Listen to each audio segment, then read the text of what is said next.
Dress, as we know, and especially for women, is a loaded topic. What we wear is a conscious, or in some cases a subconscious, code for who we are and what we would like to communicate about ourselves to the outside world. Body adornment, be it minimal to the extreme or maximally effusive, gives voice to our inner world, to our aspirations, and to our status within society. Fashioning our image via dress is tantamount to creating an outer skin which both protects and reveals us. As the saying in English goes, without necessarily being deliberate, we often wear our heart on our sleeve. Now to the topic of veiled women and the exhibition which takes this descriptor as its title. Bar'am Ben-Yossef has created a superbly realized, intimate exhibition accompanied by a hugely impressive 3-screen film by Ari Teperberg. The English language online catalogue, which I had the privilege of reading in some detail, reveals a level of scholarship befitting the in-depth doctoral thesis which underpins this complex exercise. Noam, given the controversial subject and the fact that the 3 female interviewees, and both you as curator and Ari as filmmaker, live in the politically charged and some say contested city of Jerusalem, your catalogue, which is essentially your thesis, seems to me to be incredibly detached and an even-handed scholarly account of dress choices across particular communities practicing the 3 great monotheistic religions of Judaism, Christianity, and Islam. Why did you choose to cross cultures and faiths as opposed, for example, to selecting the easier route of focusing on Jewish modesty dress? And how did you manage to achieve such a balanced, non-judgmental outcome despite the overt and covert tensions in the Holy Land? Well, we can all agree that nothing emerges in a void, and dress and fashion as well. Dress and fashion were always embedded with geographical, social, political, and faith factors as well. So in my 43 years of ethnographic work in the Israel Museum, I always chose the cross-cultural approach rather than the ethnocentric point of departure. Actually, the Veiled Women exhibition is a continuation of my bread exhibition, where we explored the symbolic meaning of the bread among a lot of communities and religions in Israel. So in one of my fieldwork trips around 2007, I walked in Mea Shearim, the ultra-Orthodox neighborhood, and in one of the alleys, I saw a clothesline hung with many shawls. And I continued to go down towards the Damascus Gate in the Old City. And in a certain point of observation, which is really very, very Jerusalemite, I could see the women from afar, and suddenly I could not say who is who. Is she Jewish, or maybe she's a Greek Orthodox nun, or maybe Muslim pious? So I continued the way, entered the Damascus Gate, and saw immediately the Muslim prayer shawls hung in front of the clothing shop. I couldn't avoid the similarities. It was really 1-to-1. And it really intrigued me and evoked my curiosity. What is behind it? And if the similarity exists also in the small details. And why did they choose this kind of dress? and if they are aware to those similarities, if each group is conscious to this similarity, and I must say that the Christian nuns are only kind of inspiration to the other two groups of Jewish women and Muslim women. I've been wearing black for 19 years now, so I feel like it's my skin. If I need to take it off, I feel like I have no skin. I assume that there is an inner conversation among those three communities, and I wanted to know if all women are aware to this inner conversation. When I concluded my interviews and research, I understood that it must be exhibited in a very simple, non-judgmental way.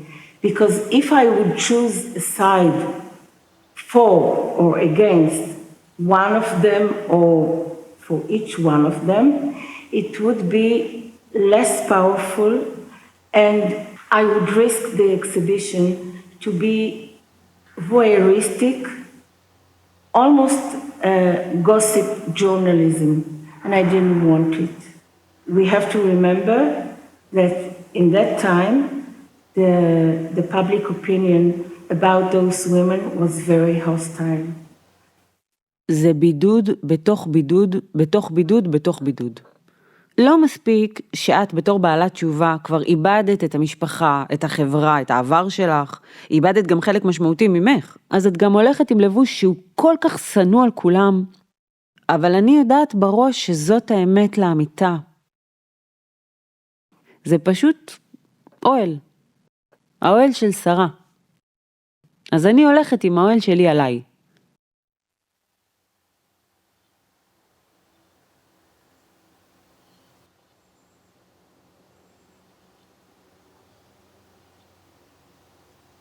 The exhibition is not only about the veiled women, it's also about us, about our virtual veil that we judge people through it. We put tags, we put them in boxes.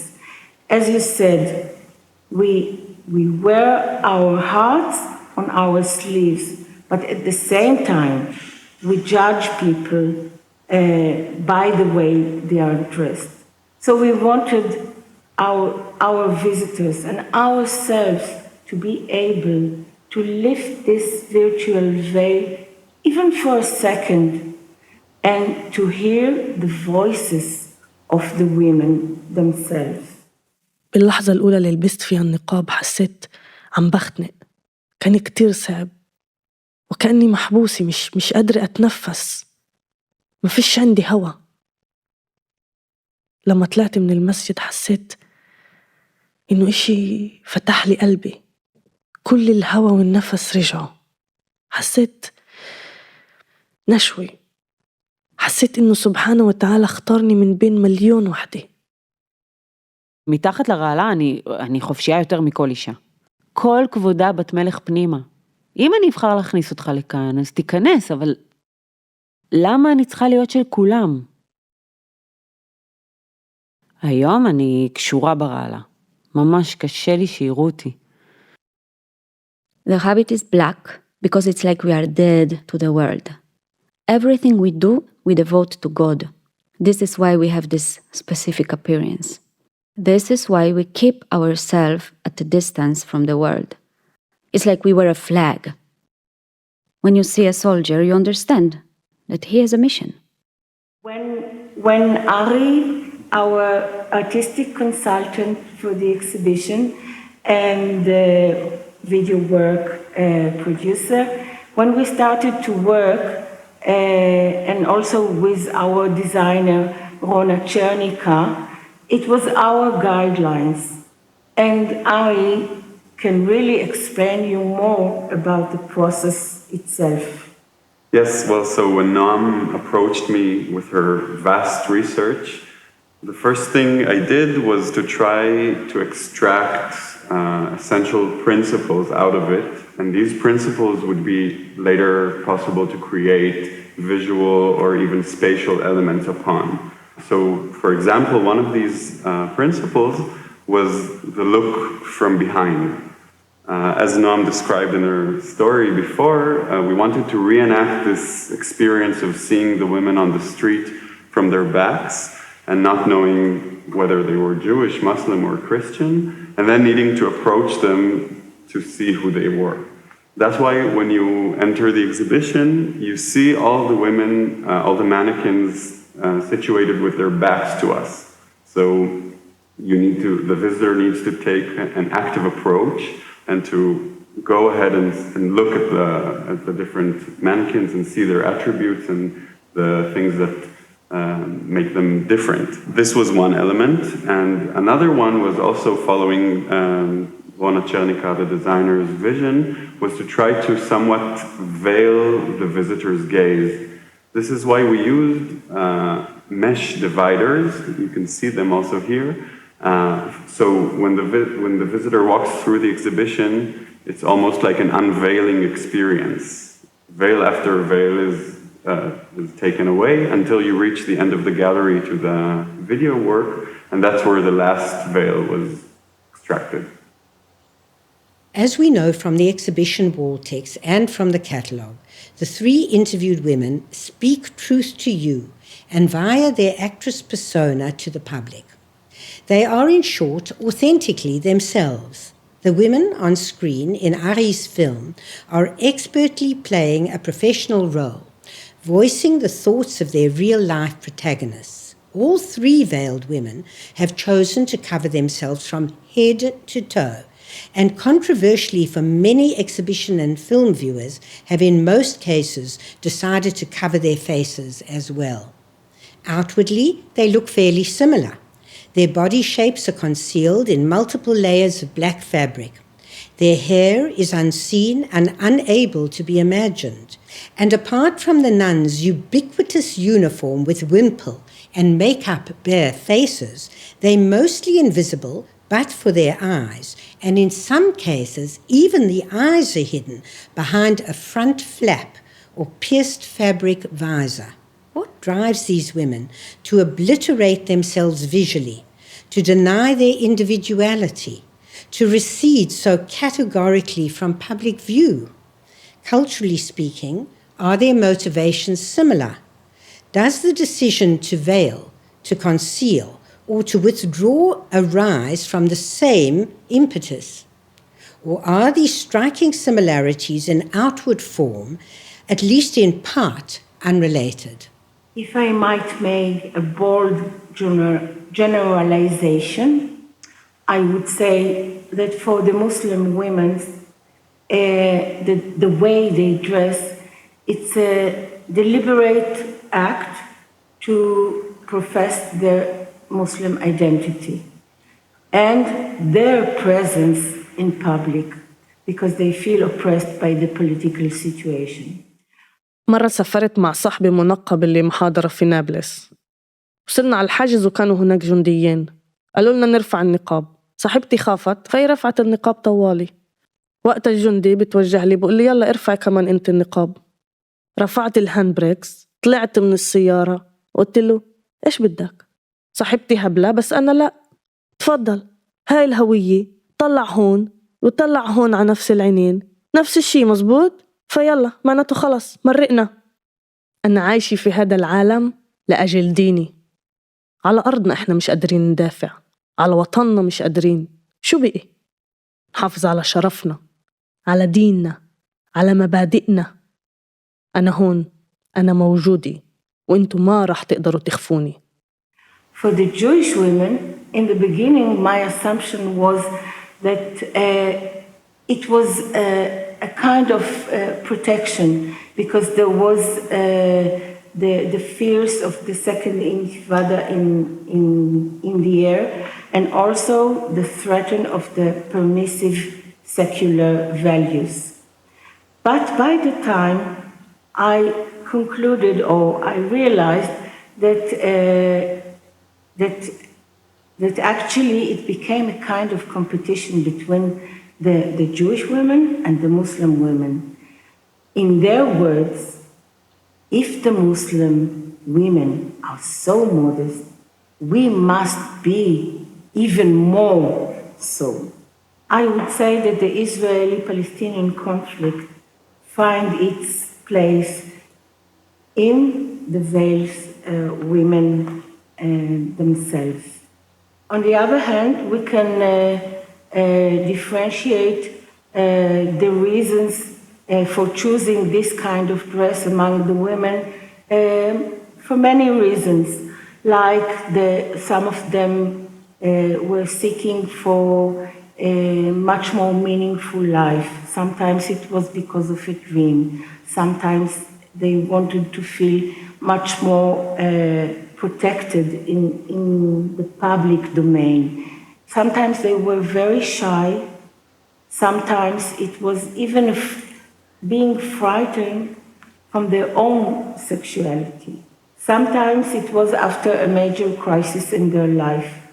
But usually I would say that most of them are newly religious, so they have to show their strong faith. They have to show it off.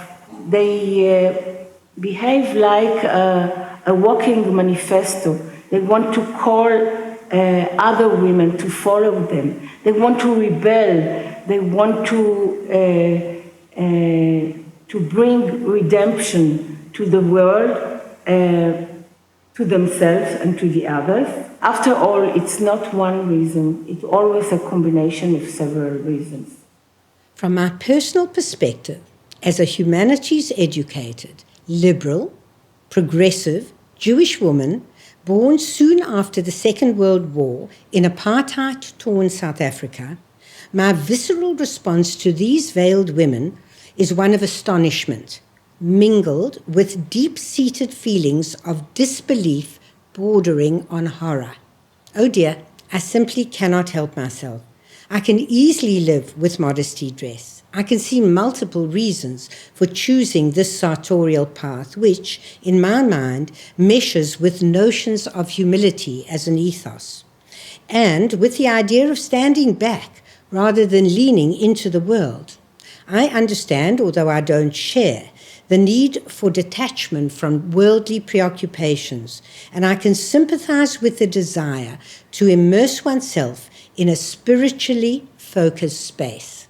However, covering the face, the eyes especially, seems to be a denial of self, symbolic of total effacement, akin to self-destruction or even self-annihilation. Well, you're right, it's a total effacement. But on the other hand, what a striking sight. You cannot ignore them.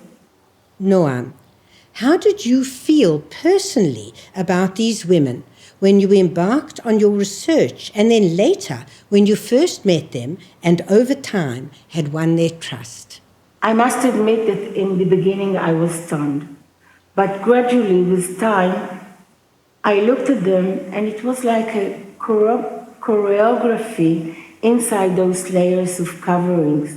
They were walking in the street like walking statues. And it was so dramatic. It was so theatrical.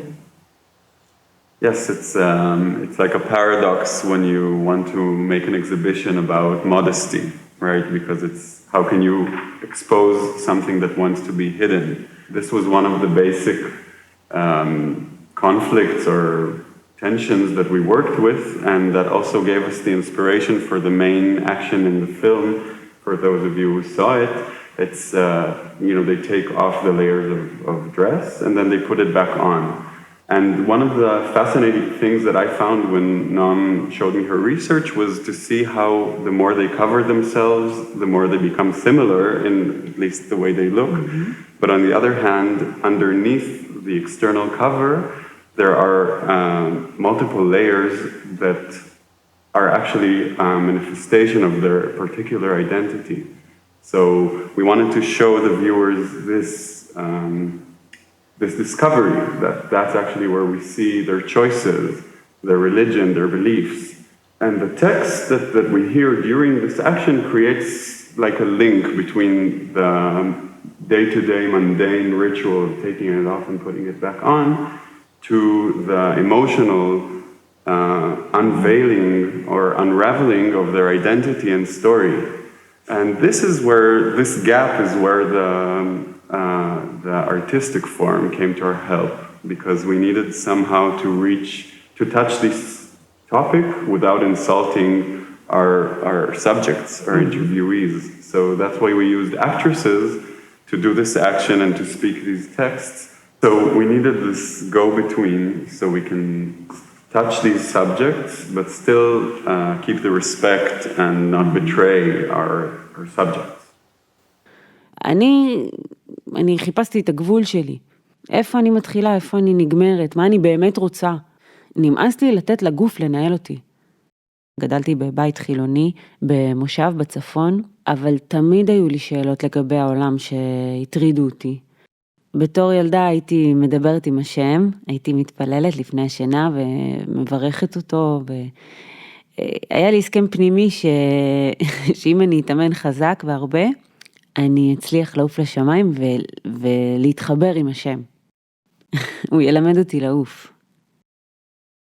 התחלתי לחזור בתשובה אחרי הצבא, אחרי זה למדתי ביולוגיה ומחשבים באוניברסיטה העברית בירושלים, והייתי מדברת עם השם המון, אבל בשלב כלשהו, כאילו הרגשתי שהוא אומר לי, אני נתתי לך את עצמי, אבל עכשיו את תתני לי אותך. כפשוטו. היה לי הכל, אבל בעצם הרגשתי שאין לי כלום. Yes, I must admit that it was very hard to get to know those women, and especially to earn their trust. But I have to say that most of our meetings were held with mutual respect and warmth. I found fascinating, powerful women, highly educated. When I went back home and listened again to their texts or what they quoted, what they read, what they write, I was completely torn. Ari, I asked you the same question in relation to the making of this most excellent tripart film. You were, of course, dealing with actresses, not the real women. But apart from being somewhat intrigued, are you in sympathy with their choices? Well, I have to say that the first impact that was very strong to me was how prejudice-breaking their texts were. I was listening over and over to these recordings, and it was funny. Sometimes it sounded like a feminist manifesto. Sometimes it would be harsh messianic rhetoric, and then it's suddenly a conversation about fashion or even things that you could hear in a contemporary dance rehearsal room. So I was shaken by that. And then we decided to write these 3 characters for the film. Each one represented, let's say, summed up all the voices that we heard. And each monologue is constructed from 4 to 6 interviews. But every word that is said on the film was said, in fact, by one of the women that Nam interviewed. צריך להיות מוכן להרפות ממה שהעין רואה. כשהתחלתי לחזור בתשובה, עבדתי בקניון. אני לא אשכח את זה, שפתאום הסתכלתי מסביב ואני רואה את כל הבובות ראווה, ואני רואה את כל הרדיפה הזאת אחרי משקל ואחרי היקפים ואחרי הגדרות, ואמרתי לעצמי, השם תרחם, כאילו, להגדיר אישה לפי גובה, משקל והיקפים זה פשוט שנאה, זה אכזריות. كان لي حلم اللي عاد على نفسه قبل ما لبست هيك، اللي في النبي محمد عليه السلام أعطاني 7 أسهم. رحت لعند الشيخ بالحرم الشريف عشان يفسر لي الحلم. قال لي انت لازم تلتزمي.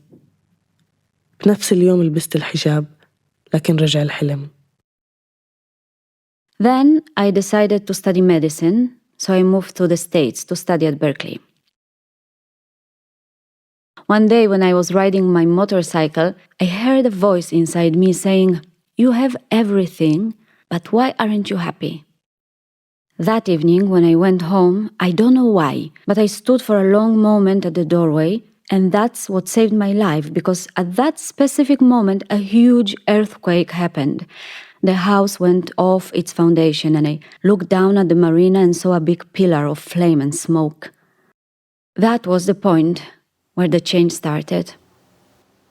And then the next step was, of course, when the actresses entered, when I found the right actresses, they joined Noam for the interviews, and that was also very, very powerful, because these women suddenly had maybe someone to relate to, and they let them wear their own clothes and taught them all the small tricks and secrets of how to walk around with it and how to wear it quickly and all the choreography that Noam mentioned. And that was a new phase, let's say, for the process. One of them even took her actress out for a walk in the street, dressed like her, and she felt the physical challenge of walking with the garments, and also the scornful looks of strangers. She felt it on her own body. The next phase was also that some of them joined us on set when we were filming the work, which was also very exciting. The Jewish women actually didn't join us, but they also wanted to see that they were doing it in a reliable, believable way, that they were dressed right and they were moving correctly. So yes, they were involved. Do you feel astonished or perhaps intolerant of their decision to be unseen in the fullest sense of the word? Our goal was to provoke questions in our visitors' mind, not to give them answers. As one of my interviewees said, we are like a black mirror. People react toward us as a reflection of their inner world.